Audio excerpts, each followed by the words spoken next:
I think, in a big city or being in an urban area, I think that competition, there's always going to be competition. And then it's, how are you going to distinguish yourself?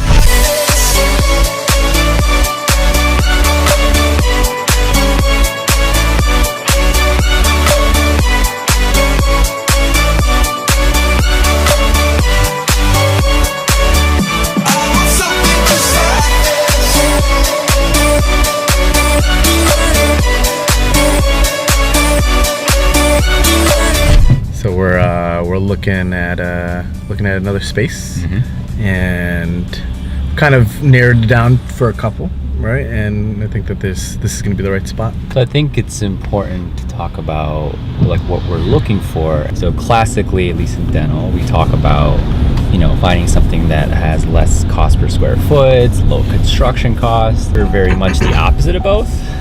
Not that we go crazy or anything, but to have what our brand has, we needed to be on the retail end of things. So people need to see us, hence why our signs are huge and almost obnoxious.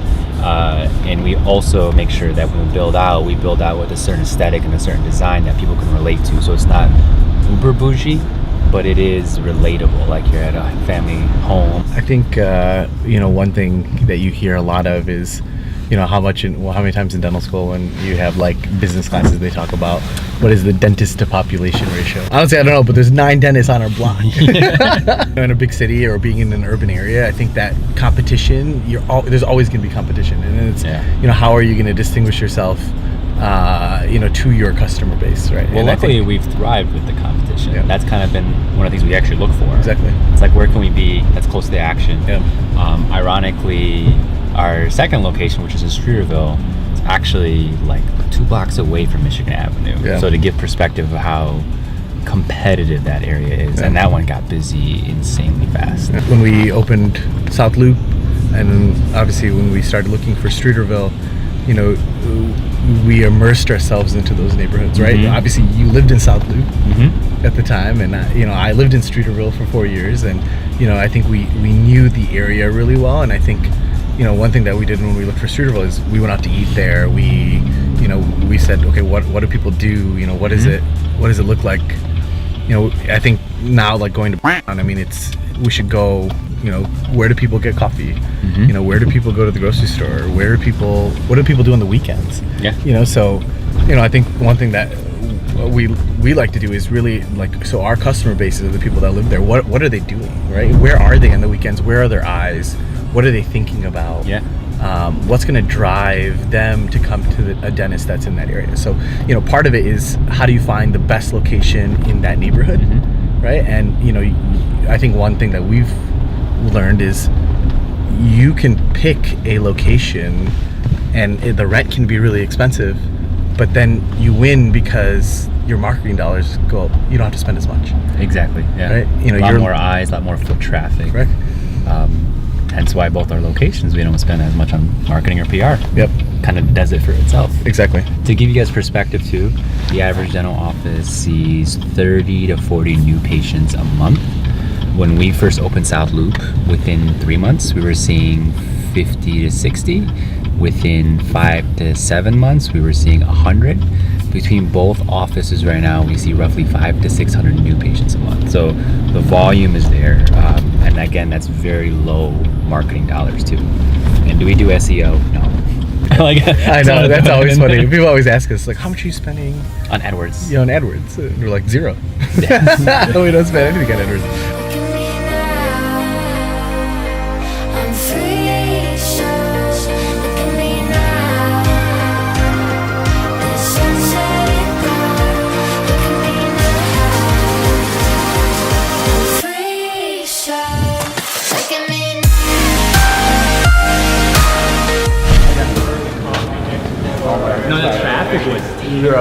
Definitely, it's a tighter square footage for us. It definitely fits what we want. Obviously, visibility is phenomenal.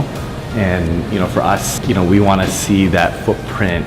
We want to see the foot traffic. We want to see the eyeballs.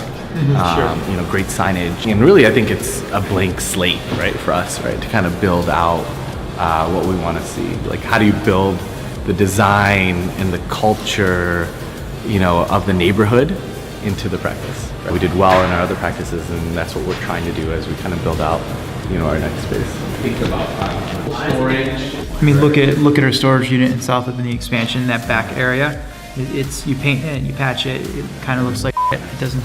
You might as well do it.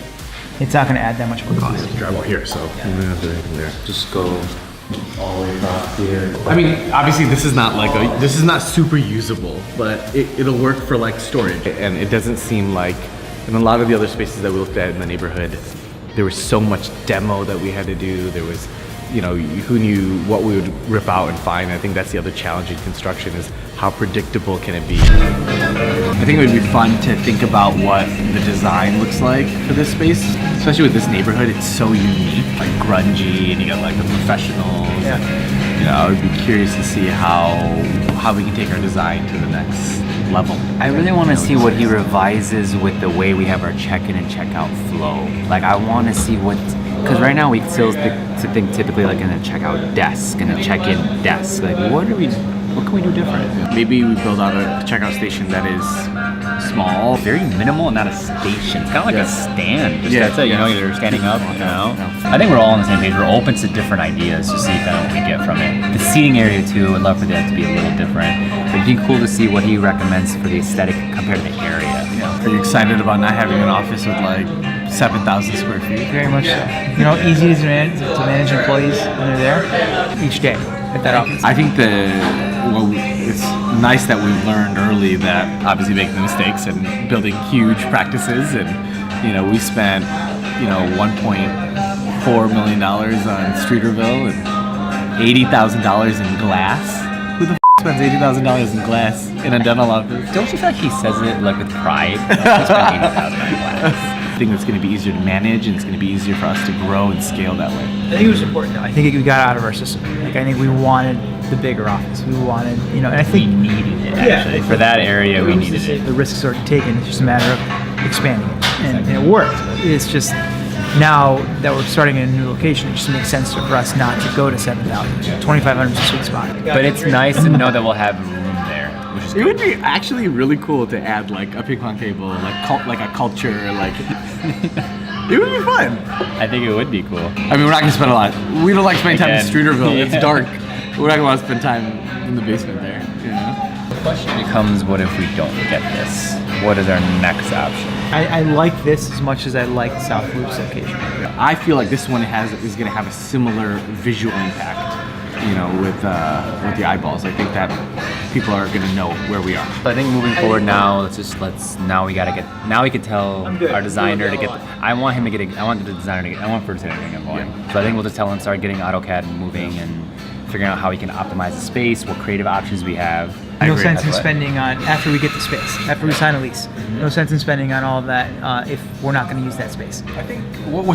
Tell us what the next 6 months look like. 6 months right now is going to be LOI, which if he's the one who responded to the LOI with his stuff. Yeah. So if we accept it as is, we're good to go to lease phase. That's going to take probably a few weeks with lawyers. If you walk into a space and there's not already other offers on that space, it's not a good space, right? So you have to be.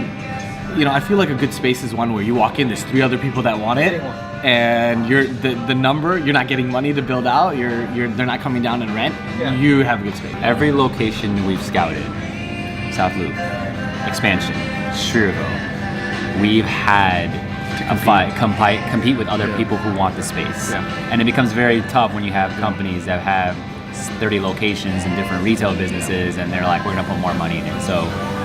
We've gotten lucky, but we also have made it work somehow. It's very stressful to be one person taking on all the stress and the debt.